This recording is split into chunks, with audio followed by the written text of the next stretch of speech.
Hello दोस्तों, मैं doctor Malti Bhojwani, obstetrician and gynaecologist, director Malti hospital and IVF centre Bhopal, practising since last 35 years. और आज दोस्तों मैं आपके सामने कुछ ऐसी इन्फॉर्मेशन लाई हूँ जिससे हमारे काम करने में काफ़ी बदलाव आ रहा है। अभी हम देख रहे हैं कि कोरोना टाइम चल रहा है, जिसे हम कोरोना काल कह रहे हैं।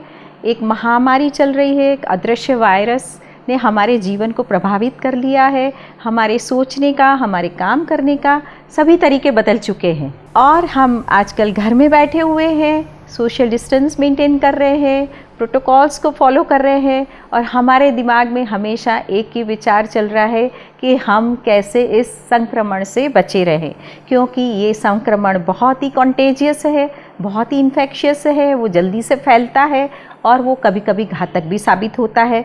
जैसे आईटी वर्कर्स हैं, उन्होंने वर्क फ्रॉम होम करना शुरू कर दिया है। इस तरीके से हर एक फील्ड में इनोवेशंस या नयापन आ रहा है, लोगों के सोचने का तरीका बदल गया है।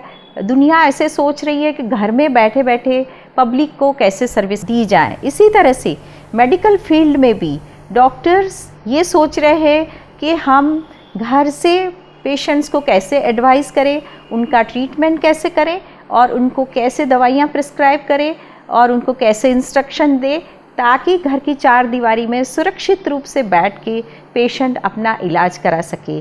तो इस चीज़ को हम कहते हैं टेलीमेडिसिन। जैसे टेलीमेडिसिन को हम क्या, उसकी डेफिनेशन या उसको क्या बताएंगे। जैसे आज हमारे पास खूब स्ट्रॉन्ग कम्युनिकेशन मीडियाज़ हैं, जैसे हमारे पास टेलीफोन है, हमारे पास व्हाट्सएप है, ईमेल है, फेस टाइम है, बहुत सारे चैटिंग प्लेटफॉर्म्स है। इस चीज़ों का फ़ायदा उठा के कुछ ऐसे नए रिसर्च ऐप्स आ रहे हैं जिसके माध्यम से हम पेशेंट का ट्रीटमेंट, डॉक्टर अपनी क्लिनिक में बैठे हुए भी घर में दूर दराज बैठे हुए पेशेंट्स का, कोसों दूर, माइलों दूर बैठे हुए पेशेंट का घर से ही इलाज या अपनी क्लिनिक से उनका ट्रीटमेंट कर सकते हैं। हालांकि टेलीमेडिसिन उन्हीं पेशेंट्स के लिए है जिनकी जो तकलीफ़ है उसमें हॉस्पिटल एडमिशन की ज़रूरत ना हो। जैसे कुछ ऐसी गंभीर बीमारियां हैं, जैसे अपेंडिक्स का होना या कोई एक्यूट एब्डोमेन या हाई बीपी होना, हार्ट अटैक आना, लेबर पेन्स होना, डिलीवरी का होना, इन सब चीज़ों में ये टेलीमेडिसिन कारगर नहीं है। उसके लिए पेशेंट को हॉस्पिटल आना ही पड़ेगा। पर कुछ तकलीफ़ें ऐसी होती है, जैसे 50% ऑफ द केसेस में ऐसा होता है कि जैसे बीपी का पेशेंट है, उसको आगे दवाइयाँ कैसे लेनी है, या डिलीवरी का पेशेंट है, उसमें कोई जटिलता नहीं है, पेशेंट सब अच्छा महसूस कर रही है, तो वो अपने डॉक्टर से बात करके आगे का ट्रीटमेंट के बारे में, आगे के प्लान के बारे में सलाह ले सकती है। सो टेलीमेडिसिन हम ऐसे प्रैक्टिस करते हैं कि पहले पेशेंट टेलीफोन के माध्यम से डॉक्टर से अपना अपॉइंटमेंट टाइम लेता है और फिर पता करता है कि डॉक्टर किस टाइम पे फ्री है, डॉक्टर अपना टाइम देते हैं।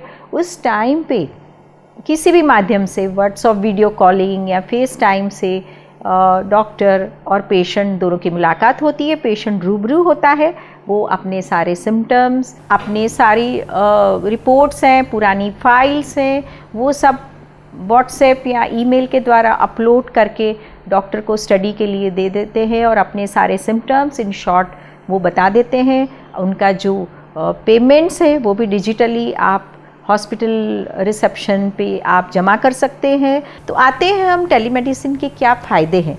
जैसे ये तो मैंने आपको प्लेटफॉर्म बताया कि इस तरह से हम वर्किंग करना चाह रहे हैं कि हम पेशेंट से पहले संवाद स्थापित करेंगे, फिर उनके सिम्टम्स के बारे में पूछेंगे और जैसे ज़रूरत होगी वैसे उनको एडवाइस किया जाएगा। पेशेंट अपने घर की चार दीवारी में सुरक्षित रूप से बैठ के अपना ये कंसल्टेशन ले सकता है। फिर उसे हॉस्पिटल जाने का प्रेशर नहीं है, टेंशन नहीं है, वो ट्रैफिक से बच सकता है, पॉल्यूशन से बच सकता है, उसके टाइम की बचत हो सकती है, पेट्रोल की बचत हो सकती है, पैसों की बचत हो सकती है। तो इसके बहुत सारे फ़ायदे हैं और डॉक्टर के लिए भी ये इतना ही फ़ायदा है कि डॉक्टर अपने फ्री आवर्स में अपना टाइम सेट करके पेशेंट को वो टाइम दे सकते हैं।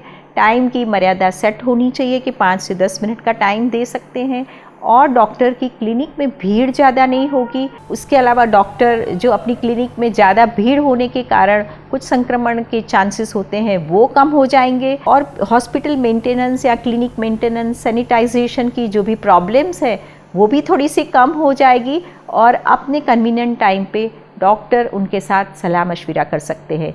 तो टेलीमेडिसिन दोस्तों उन पेशेंट्स के लिए ही लागू पड़ती है कि जिन्हें क्रॉनिक बीमारियां हैं, जैसे डायबिटीज़ हैं, आगे की दवाइयां कैसे चलनी है, प्रेगनेंसी में जैसे पीसीओडी का ट्रीटमेंट चल रहा है तो आगे कितने महीना और ट्रीटमेंट ले सकते हैं, प्रेगनेंसी में कोई जटिलता नहीं है तो आप अपना बीपी बता के और डॉक्टर से सलाह ले सकते हैं। और आजकल इवन ऐसे इनोवेशंस या ऐसे रिसर्च भी हो रहे हैं कि डॉक्टर अपनी क्लिनिक में बैठ के पेशेंट का ईसीजी भी कर सकते हैं, पेशेंट का बीपी भी चेक कर सकते हैं, पेशेंट की पल्स भी ले सकते हैं, ऑक्सीजन लेवल ले सकते हैं, बहुत सारी जांचें भी कर सकते हैं।